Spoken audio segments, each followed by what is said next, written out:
Oke guys, semangat pagi.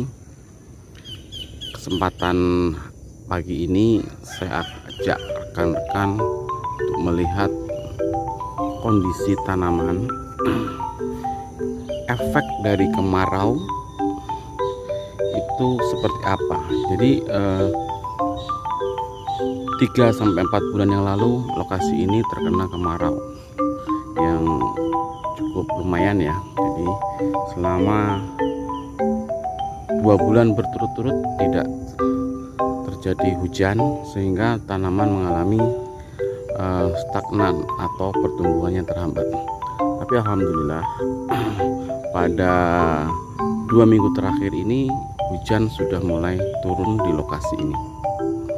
Jadi rekan-rekan Rusmal TV, hari ini saya akan coba jelaskan pengaruh kemarau terhadap tanaman yang tidak tahan terhadap kemarau. Apa yang terjadi?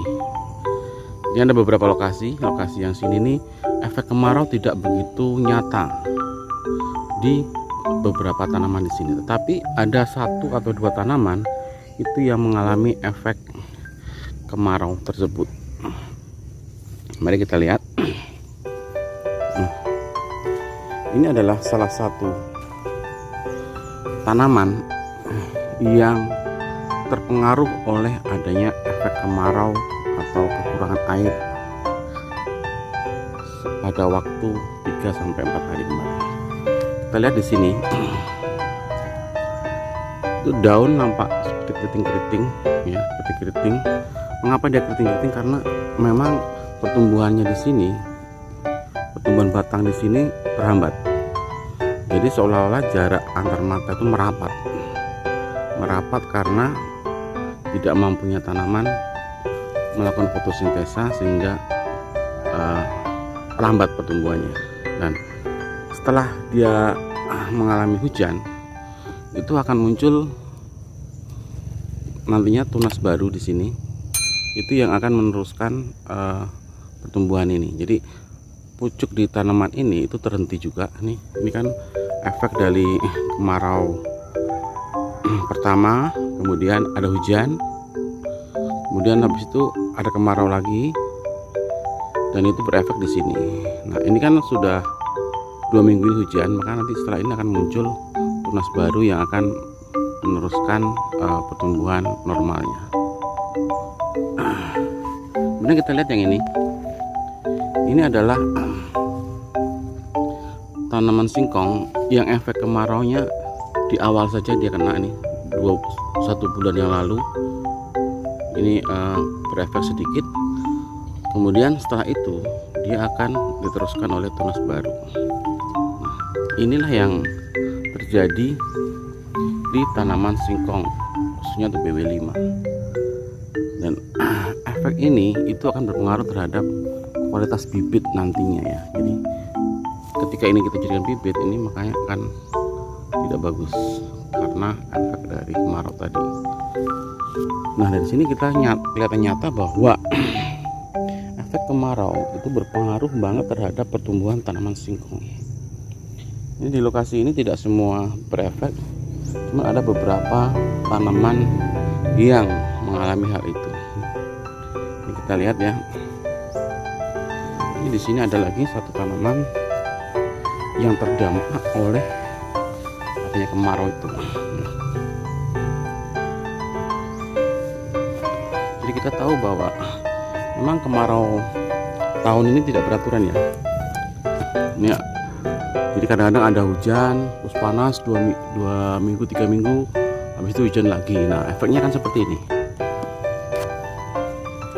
Ini efek kemarau pertama, kemudian dia meneruskan lagi, terus setelah itu kemarau lagi, terus hujan rendah lagi, sehingga tanamannya jadi seperti ini. Jadi keriting tetapi tidak mati. Beda dengan tanaman yang berada di bawah pohon lain, itu cenderung lebih merana dibandingkan dengan yang di kondisi normal. Apakah itu berdampak dengan tanaman yang lain? Itu kita pastikan tidak semua berdampak. Tapi ini beberapa tanaman memang mengalami hal yang sama nih. Ini terdampak juga kemarau, sehingga seolah-olah ngerivel atau keriting di pucuknya.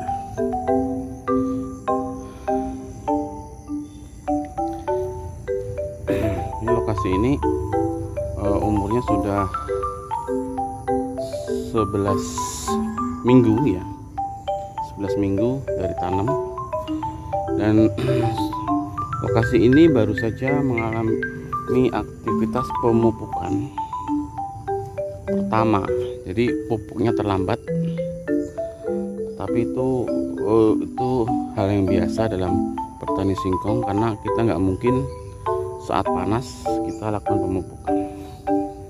Jadi pupuk yang digunakan di lokasi ini adalah Posca Plus yang 15N, 15P, dan 15K.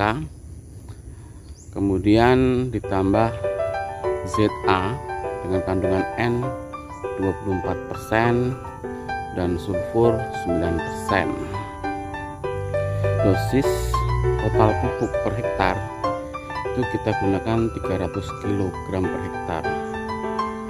Jadi perbandingannya, ZA itu 100 kg per hektar dan Posca Plus itu 200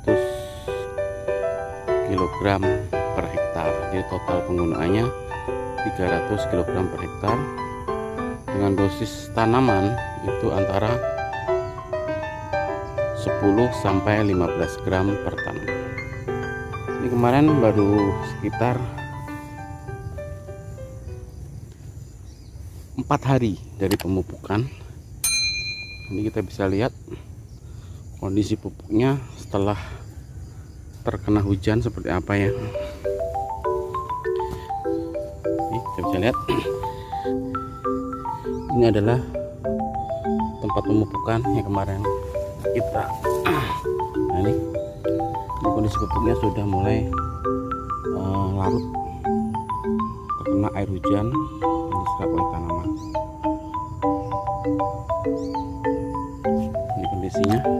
Jadi kalau kita lihat di sini yang masih tampak itu yang Posca ya. Kalau ZA-nya sudah nggak tampak lagi. Artinya sudah kemungkinan sudah diserap oleh tanah dan dimanfaatkan oleh tanaman untuk proses pertumbuhan.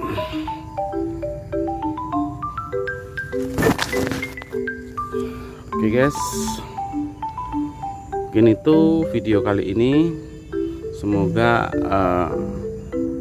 efek kemarau yang tidak beraturan terhadap tanaman itu bisa segera recovery, sehingga produksi singkong di lokasi ini semakin membaik dan tidak berpengaruh besar terhadap produksi nantinya. Oke guys, terima kasih, semoga bermanfaat. Saya Heri, assalamualaikum warahmatullahi wabarakatuh. Jos Ganos.